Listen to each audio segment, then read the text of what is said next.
As-tu déjà ressenti ce vide intérieur, ce silence lourd qui t'écrase, même quand tout semble aller bien? Et si la clé de la sérénité n'était ni dans l'argent, ni dans les voyages, ni dans les relations, mais dans quelques mots simples, capables d'apaiser ton cœur à jamais? Sur Racine de foi, la chaîne qui puise dans le Coran et la Sunna pour offrir des rappels profonds, des inspirations spirituelles et des clés de transformation intérieure. Ici, chaque vidéo est pensée comme un voyage. Un voyage qui ne nourrit pas seulement ton esprit, mais surtout ton cœur. Le monde dans lequel nous vivons aujourd'hui est saturé de bruit, de vitesse, de notifications incessantes. Nous courons après le travail, les projets, les distractions, parfois même après des mirages. Et pourtant, malgré toutes ces courses effrénées, beaucoup avouent ressentir un vide. Un vide qui se manifeste sous forme d'angoisse, d'insomnie, de doute. Un vide que rien de matériel ne parvient à combler. Mais le Coran, lui, a déjà donné la réponse. Une réponse claire, puissante, intemporelle. Un verset qui dévoile le secret de la vraie paix intérieure. Allah nous dit dans la sourate Ar-Ra'd, الذين آمنوا وتطمئن قلوبهم بذكر الله ألا بذكر الله تطمئن القلوب. Ceux qui ont cru et dont les cœurs se tranquillisent à l'évocation d'Allah. N'est-ce point par l'évocation d'Allah que se tranquillisent les cœurs? Cette promesse divine est l'axe central de notre réflexion aujourd'hui. Parce qu'au fond, chaque être humain recherche la même chose. Un cœur apaisé, une vie stable, une sérénité qui ne dépend pas des circonstances extérieures. Dans cette vidéo, nous allons plonger ensemble dans ce verset extraordinaire. Nous allons le comprendre, méditer sa sagesse, en extraire des enseignements pratiques et découvrir comment l'appliquer dans nos vies, ici et maintenant. Prépare-toi à un voyage spirituel.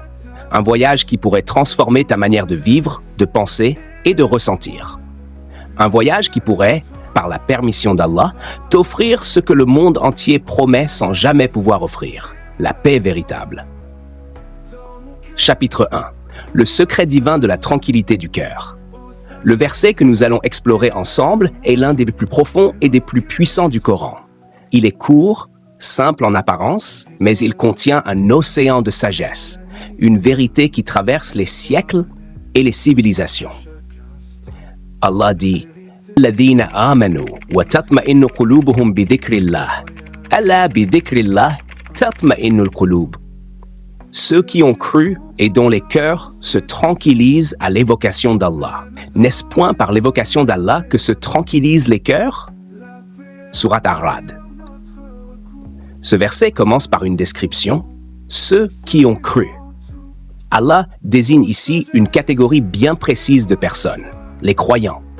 Mais attention, il ne s'agit pas seulement de ceux qui affirment croire avec la langue. Il s'agit de ceux dont la foi a pénétré profondément le cœur, au point de transformer leur manière de voir le monde. Puis, Allah continue, et dont les cœurs se tranquillisent à l'évocation d'Allah. Voilà le point central. La foi seule ne suffit pas à apaiser le cœur si elle reste superficielle. Ce qui donne la paix intérieure, c'est l'association de la foi et du dhikr, le souvenir constant d'Allah, que ce soit par la parole, la pensée ou l'action. Enfin, le verset insiste. N'est-ce point par l'évocation d'Allah que se tranquillisent les cœurs? Cette question rhétorique n'est pas une interrogation, mais une affirmation. Allah nous dit, il n'existe aucune autre source véritable de sérénité, aucun remède durable au mal-être si ce n'est le rappel d'Allah. Imagine un instant quelqu'un qui court après la paix intérieure. Il essaye tout, le sport intensif, les voyages à l'autre bout du monde, les soirées remplies de rires, ou encore les séances interminables devant des séries pour oublier. Sur le moment, il croit trouver un apaisement. Mais dès que le silence revient, son cœur recommence à trembler. Pourquoi?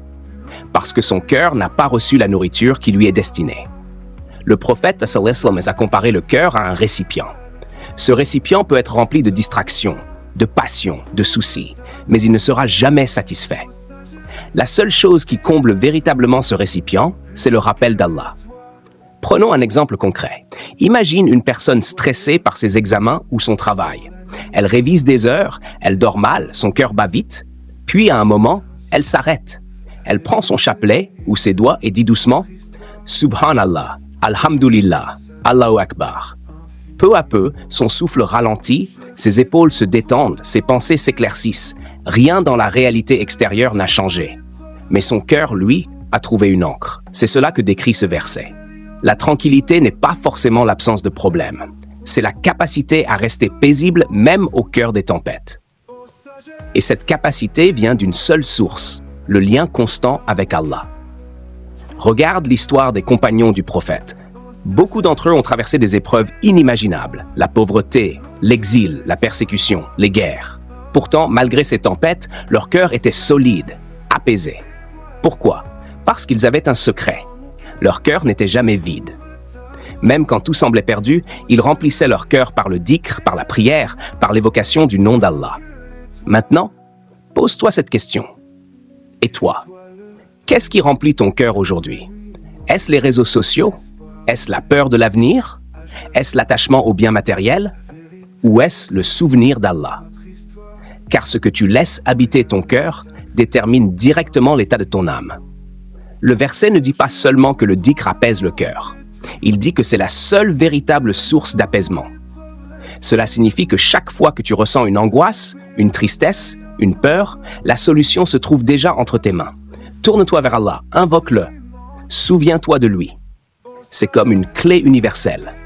Peu importe la porte devant toi, peu importe l'obstacle qui se dresse, le dhikr est l'ouverture qui te reconnecte immédiatement avec celui qui détient tout. Le cœur est comme un enfant inquiet.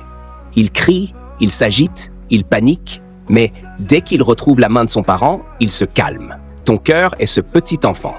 Et la main rassurante qui l'apaise, c'est le souvenir d'Allah. Voilà pourquoi ce premier chapitre est essentiel.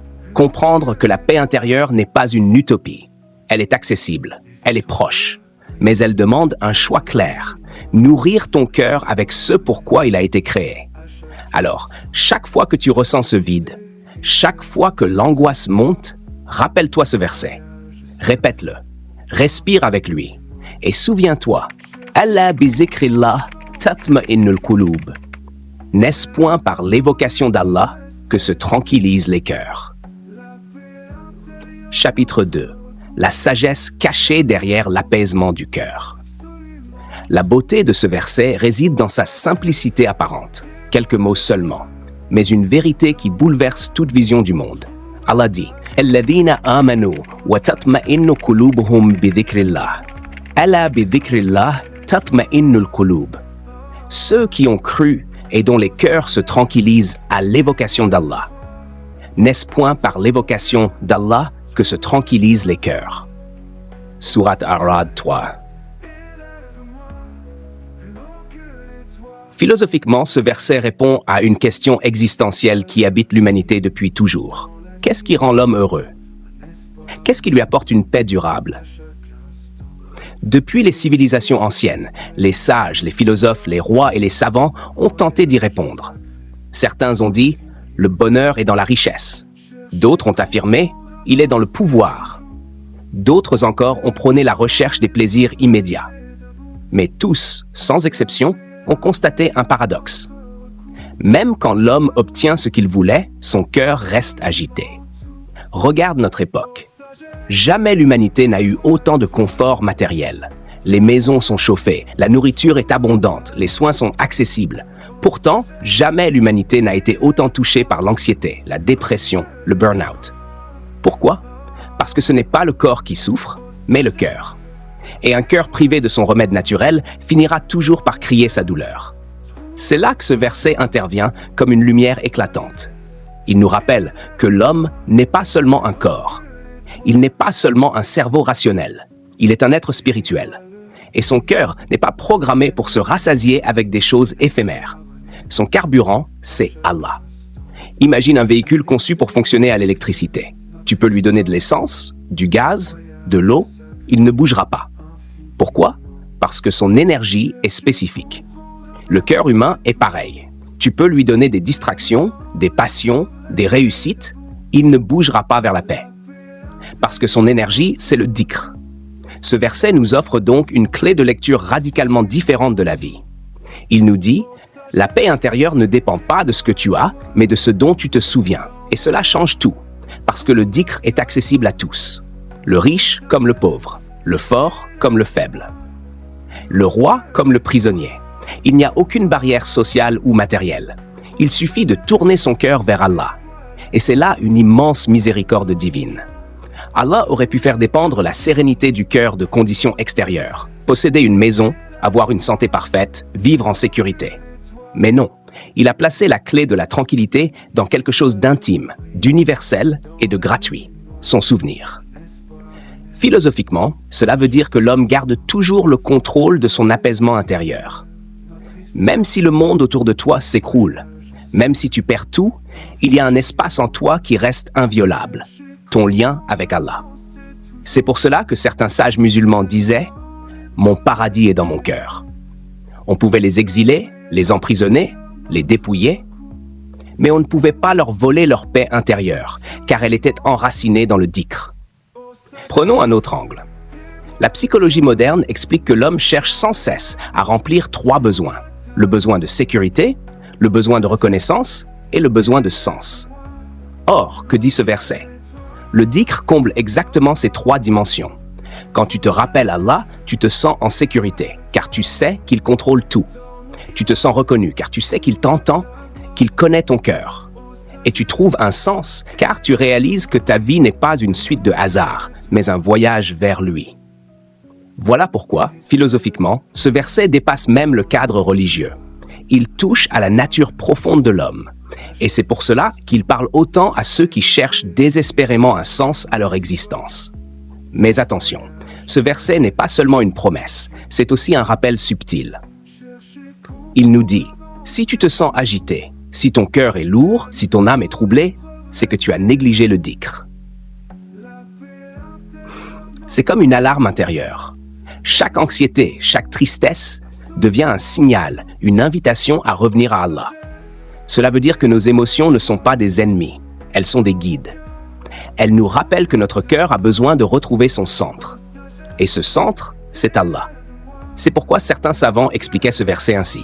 Le cœur ne trouve jamais sa stabilité dans autre chose que le souvenir d'Allah. S'il la cherche ailleurs, il sera condamné à l'errance. En résumé, la sagesse profonde de cette ayah est claire. Allah nous révèle le mode d'emploi de notre cœur. Comme un fabricant qui donne le manuel de son produit, Allah nous dit « J'ai créé ton cœur et je te dis comment il fonctionne. Il ne s'apaisera que par mon souvenir. » Comprends bien la portée de cela. Si tu cherches la paix intérieure ailleurs, tu es comme quelqu'un qui essaie d'ouvrir une porte avec une mauvaise clé. Tu peux forcer, insister, t'épuiser. Elle ne s'ouvrira jamais. Mais si tu prends la bonne clé, le dhikr, elle s'ouvre instantanément. Voilà la sagesse cachée de ce verset. Il ne s'agit pas seulement d'une promesse spirituelle, c'est une vérité existentielle, une loi universelle. Et plus tu l'intègres, plus tu transformes ta vie. Parce que tu cesses de chercher dans le monde ce qui ne peut se trouver qu'en Allah. Chapitre 3. Transformer son quotidien par le dhikr. Un verset peut être lu, médité, admiré, mais il doit surtout être vécu. La force du Coran n'est pas seulement dans la beauté de ses mots, mais dans leur capacité à remodeler nos habitudes, à transformer notre regard et à donner un sens nouveau à chaque instant. Allah dit « Ladhina amanu wa tatma'innu qulubuhum bi dhikrillah. Ala bi dhikrillahi tatma'innul qulub. » Ceux qui ont cru et dont les cœurs se tranquillisent à l'évocation d'Allah. N'est-ce point par l'évocation d'Allah que se tranquillisent les cœurs? Sourate Ar-Ra'd. Ces mots ne sont pas une simple théorie, ils sont une invitation pratique. La question est donc, comment intégrer ce secret dans notre quotidien moderne, bruyant, saturé d'écrans et d'inquiétudes? 1. Commencer sa journée avec le dhikr. Le matin, lorsque ton réveil sonne, ton premier réflexe est souvent de regarder ton téléphone. Notifications, messages, réseaux sociaux. Mais imagine un autre scénario. Avant même de tendre la main vers ton écran, tu murmures « Alhamdulillah, alladhi ahyana ba'dama amatana wa ilayhi nushur » Louange à Allah qui nous a fait revivre après nous avoir fait mourir, et vers lui sera le retour. Ces quelques mots, enseignés par le prophète comme invocation du réveil, changent tout.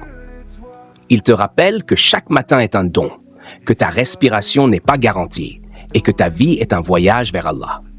Tu commences ta journée aligné, centré, apaisé. Ajoute à cela un petit dhikr de base. Subhanallah, gloire, alhamdulillah, louange à Allah, Allahu Akbar, Allah est le plus grand. Répète-les une dizaine de fois en te préparant. Tu verras, le café réveille le corps, mais ses paroles réveillent l'âme. Transformez les moments d'attente en oasis spirituelles. Nous passons des heures dans les files d'attente, les transports, les embouteillages. La plupart du temps, nous les remplissons par du scrolling infini, souvent source d'anxiété. Mais le croyant a une arme secrète, le dhikr. Chaque feu rouge devient une opportunité. Chaque file d'attente devient une mosquée invisible. Chaque trajet devient une séance de méditation divine. Tu attends?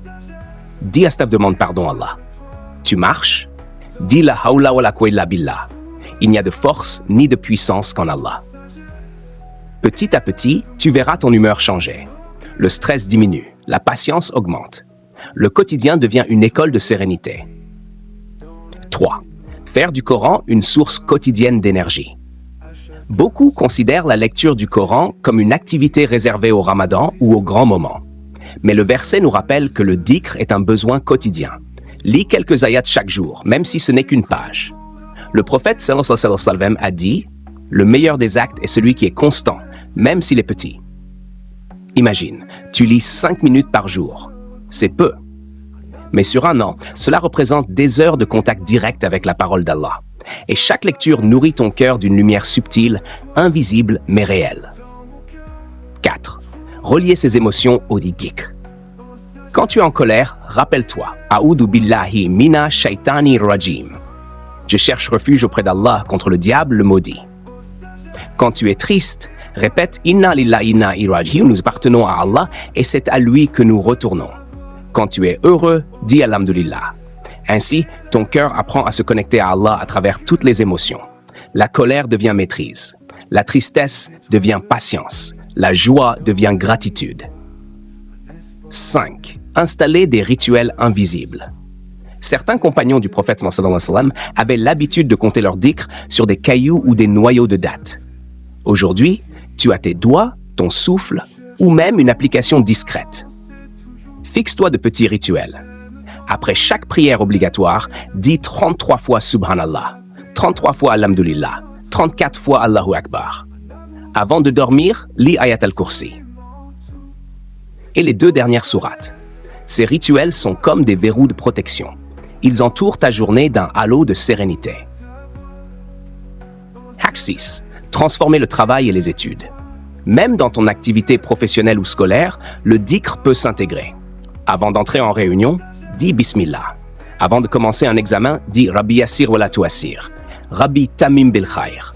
Seigneur, facilite et ne rends pas difficile. Seigneur, parachève par le bien. Petit à petit, tu verras que tu n'es jamais seul. Ton cœur se souviendra que ton effort est accompagné, que ton intelligence est éclairée par celui qui donne la science. 7. La prosternation comme refuge ultime. Il y aura toujours des moments où le cœur sera lourd, les soucis, les épreuves, les injustices. À ce moment-là, souviens-toi de ce que le prophète sallallahu alayhi wa sallam faisait. Il prolongeait sa prosternation, car c'est là, le visage au sol, que le cœur goûte à l'apaisement absolu. Chaque prosternation est une libération. Tu abandonnes ton fardeau, tu le déposes devant Allah. Et lui, par sa miséricorde, remplit ton cœur d'une force nouvelle. Ainsi, le dhikr n'est pas une pratique occasionnelle. C'est une manière de vivre, une respiration du cœur, un filtre qui transforme le quotidien banal en chemin spirituel. Et plus tu l'intègres, plus tu vérifies la promesse d'Allah. N'est-ce point par l'évocation d'Allah que se tranquillisent les cœurs? Parce que tu ne lis plus seulement ce verset. Tu l'expérimentes, tu le vis, et tu découvres que oui, même dans un monde bruyant, il existe une oasis de paix. Et elle est déjà en toi. Chapitre 4. Le dhikr, souffle de vie du croyant. Le Coran nous a donné une vérité. La paix du cœur est dans le dhikr, mais cette vérité n'est pas restée théorique. Elle a été vécue, incarnée, transmise à travers la vie du prophète sallallahu alayhi wa sallam et de ses compagnons. Et c'est à travers leur récit que ce verset prend toute sa lumière. 1. Le vivant et le mort. Le prophète sallallahu alayhi wa sallam a dit « Mathalu alladhi yadhkuru rabbah walladhi la yadhkuru rabbah. Mathalu al-hayy wal mayit. L'exemple de celui qui se rappelle de son Seigneur et celui qui ne le fait pas est comme l'exemple du vivant et du mort. Rapporté par Al-Bukhari. Imagine la puissance de cette parole. 2 personnes peuvent marcher côte à côte, avoir le même âge, le même métier, la même famille, mais si l'un remplit son cœur de dhikr et l'autre non, l'un est vivant intérieurement, l'autre est comme éteint. Ce n'est pas leur corps qui les distingue, c'est leur âme. Et toi, de quel côté veux-tu être? Du vivant, dont le cœur pulse de lumière, ou du mort vivant, qui respire, mais dont l'âme suffoque? 2. Un océan de récompense en quelques mots. Abu Huraira rapporte que le messager d'Allah a dit « Kalimatani khafifatani ala al-lisan, thaqilatani fil mizan, habibatani ila ar-Rahman, subhanallahi wa bihamdih, subhanallahi al-azim. » 2 paroles, légères sur la langue, lourdes dans la balance, aimées du tout miséricordieux. Subhanallah wa bihamdi, subhanallah al-azim. Regarde la beauté de ce hadith. Le dhikr n'exige pas des heures, ni des efforts physiques intenses. Parfois, quelques secondes suffisent pour remplir tes balances le jour du jugement. Quelques mots, mais des mots qui portent l'éternité. Le dhikr, rempart contre le désespoir. Dans un autre hadith, le prophète sallam a dit « La yazalu lisanuka ratban min dhikrillah » que ta langue reste constamment humide du rappel d'Allah, rapporté par At-Tirmidhi. Cette expression est magnifique. Elle évoque une langue vivante, active, nourrissante. Un cœur qui se dessèche dans l'oubli est comme un désert. Mais une langue qui s'humidifie par le dhikr abreuve l'âme d'une source continue. Et combien parmi nous se sentent parfois desséchés par le stress, la solitude, la peur du futur? Ce hadith est comme une ordonnance divine. Hydrate ton âme par le dhikr. L'histoire d'un compagnon transformé. Un jour, un homme vint se plaindre au prophète sallallahu alayhi wa sallam. Il disait être submergé par les obligations de l'islam, ne sachant par quoi commencer. Le prophète sallallahu alayhi wa sallam lui répondit simplement que ta langue reste constamment humide du rappel d'Allah. Cet homme avait peur d'être écrasé par la religion. Mais le prophète lui montra que l'essentiel n'était pas dans la quantité, mais dans la connexion. Tant que le cœur est accroché à Allah, le reste se met en place. Note 5. Le dhikr est la protection invisible. Dans un autre récit, le prophète sallam enseigna qu'en récitant les invocations du matin et du soir, le croyant se couvre d'une protection invisible, comme un bouclier qui repousse les angoisses, les tentations, les dangers invisibles. Certains compagnons racontaient qu'après avoir négligé ces adhkars, ils ressentaient immédiatement une lourdeur dans leur cœur, une fragilité nouvelle. Mais lorsqu'ils reprenaient le dhikr, la paix revenait. N'est-ce pas exactement ce que nous ressentons aujourd'hui? Quand nous nous laissons happer par la distraction, nous sentons un vide. Et quand nous revenons au rappel d'Allah, tout s'éclaire. 6. Le prophète sallam et ses nuits de dhikr, Aïcha radhiyallahu anha, rapportent que le prophète sallam se levait la nuit, ses pieds enflés par la longueur de sa prière. Et lorsqu'on lui demandait pourquoi il s'imposait tant d'efforts alors qu'il était déjà pardonné, il répondait « Ne serais-je pas un serviteur reconnaissant ?» Son cœur trouvait son repos dans le dhikr nocturne. Et c'est là un exemple pour nous. La gratitude, la sérénité, la force spirituelle se cultivent dans ces instants de rappel intenses, souvent discrets, souvent loin des regards. Le dhikr n'est donc pas une simple recommandation, c'est une respiration vitale. Les hadiths le décrivent comme la frontière entre la vie et la mort intérieure, comme une balance qui pèse lourd le jour du jugement, comme une source d'eau pour l'âme, comme un bouclier invisible dans un monde de tempête. Et en reliant ces récits aux versets de la sourate Ar-Ra'd, nous comprenons mieux encore. Ceux qui ont cru et dont les cœurs se tranquillisent à l'évocation d'Allah. Car oui, les compagnons en ont fait l'expérience. Le prophète sallallahu alayhi wa sallam en a montré la voie. Et nous, aujourd'hui, nous sommes appelés à revivre cette expérience pour découvrir que cette paix n'est pas une théorie.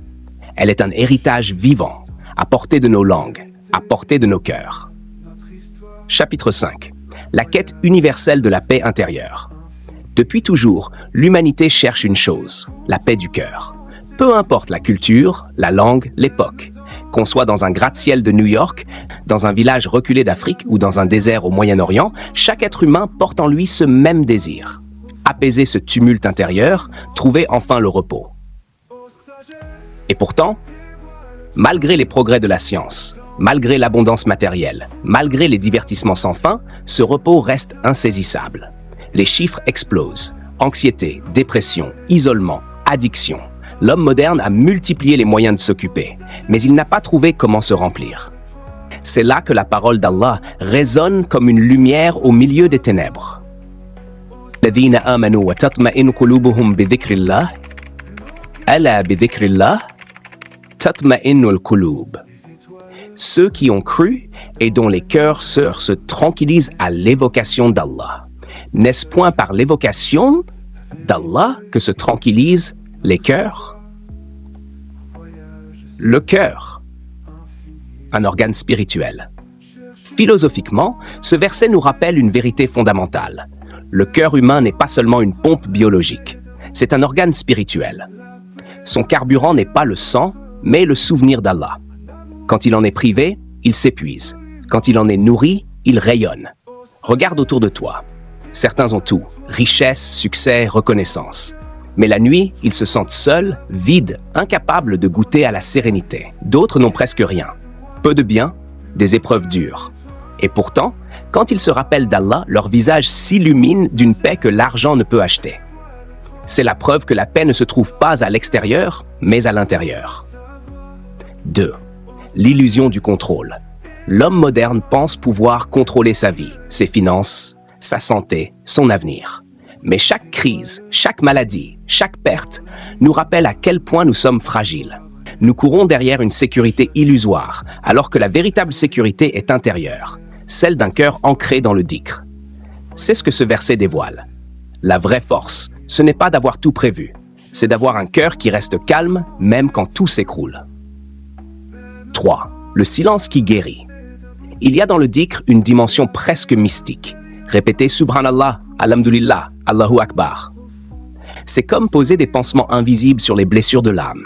C'est comme retrouver un centre quand tout autour tourne trop vite. Et plus tu avances, plus tu découvres que ce silence intérieur est une guérison. Un cœur apaisé devient plus lucide, plus patient, plus aimant. Tu n'es plus esclave de tes peurs, ni de tes colères, ni de tes désirs. Tu deviens libre. 4. La philosophie de la dépendance volontaire. On pourrait croire que dépendre d'Allah, c'est perdre sa liberté. Mais en réalité, c'est le contraire. Tant que tu dépends des hommes, tu es prisonnier. Prisonnier de leur regard, de leur validation, de leur jugement. Mais quand tu ne dépends que d'Allah, tu es libéré. C'est ce que dit le verset « Ceux qui ont cru ». La foi est le socle, et dont les cœurs se tranquillisent par le rappel d'Allah. Le dhikr est la clé. Et cette combinaison produit une liberté que rien n'égale. Une indépendance du cœur face au monde. 5.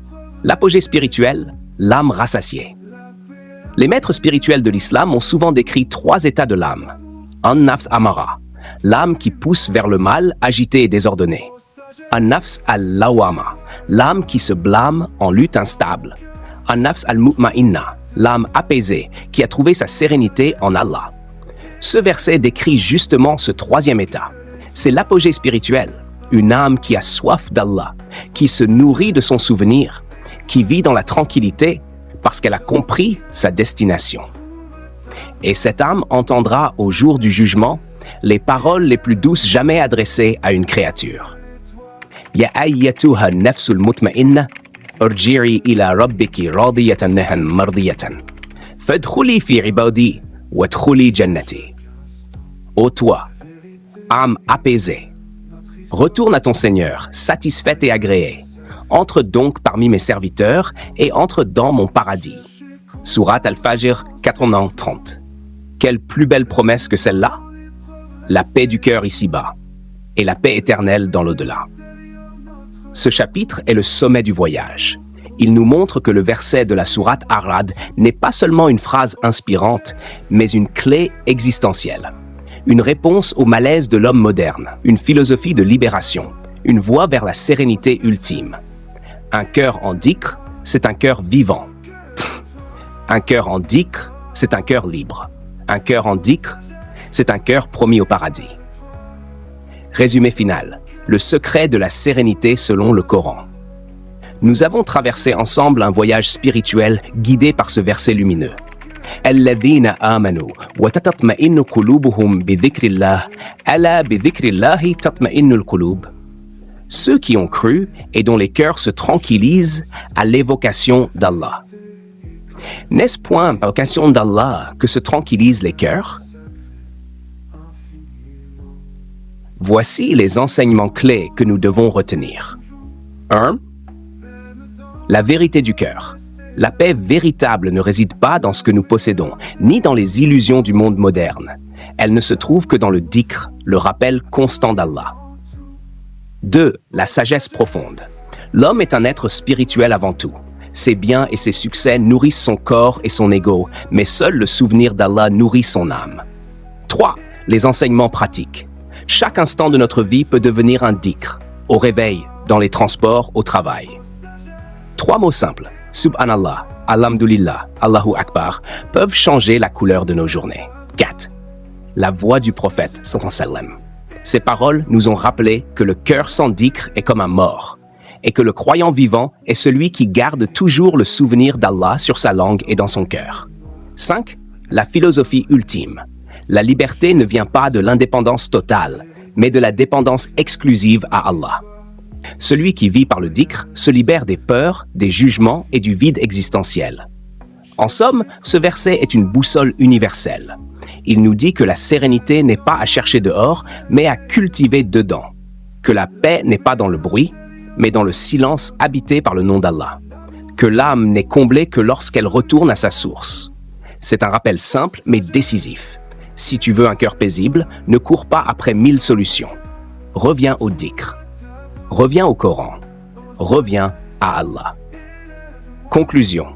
Le retour à la source de la paix. Frères, sœurs, tout au long de cette méditation, une vérité s'est imposée comme une lumière qui perce les ténèbres. Le cœur ne trouve jamais son repos dans ce monde, sauf lorsqu'il se rappelle de celui qui l'a créé. Nous passons nos vies à courir, à chercher la reconnaissance, à accumuler des biens, à remplir nos journées de distraction. Mais au fond, cette agitation n'est qu'un voile. Car la vraie question demeure, qu'est-ce qui nourrit ton cœur? Allah nous répond avec clarté, Ala bi zikrillahi tatma'innul qulub. N'est-ce point par l'évocation d'Allah que se tranquillisent les cœurs? Ces mots ne sont pas une poésie spirituelle. Ils sont une promesse divine. Une clé, une porte vers un monde intérieur où la paix ne dépend plus des circonstances, mais d'un lien invisible et indestructible avec ton Créateur. Imagine un instant, un cœur qui ne tremble plus devant l'avenir, un cœur qui ne se brise plus face aux épreuves, un cœur qui reste apaisé, même quand le monde s'effondre autour de lui. Ce cœur-là existe. C'est le cœur qui vit du dhikr. Alors la vraie question que tu dois te poser maintenant est simple. Veux-tu continuer à chercher la paix là où elle n'existe pas? Ou es-tu prêt à revenir à la source? Reviens au silence de la prière. Reviens à la douceur du Coran. Reviens au souffle apaisant du dhikr. C'est là que ton cœur trouvera enfin son refuge, son repos, sa lumière. Si ce rappel a touché ton cœur, ne le garde pas pour toi. Abonne-toi à Racine de foi pour nourrir ton âme de sagesse coranique et de lumière prophétique. Partage cette vidéo afin qu'un autre cœur trouve lui aussi la paix qu'il cherche. Et dans les commentaires, écris ton dhikr préféré, celui qui t'aide à retrouver le calme intérieur. Ensemble, faisons du souvenir d'Allah une source vivante qui éclaire notre communauté.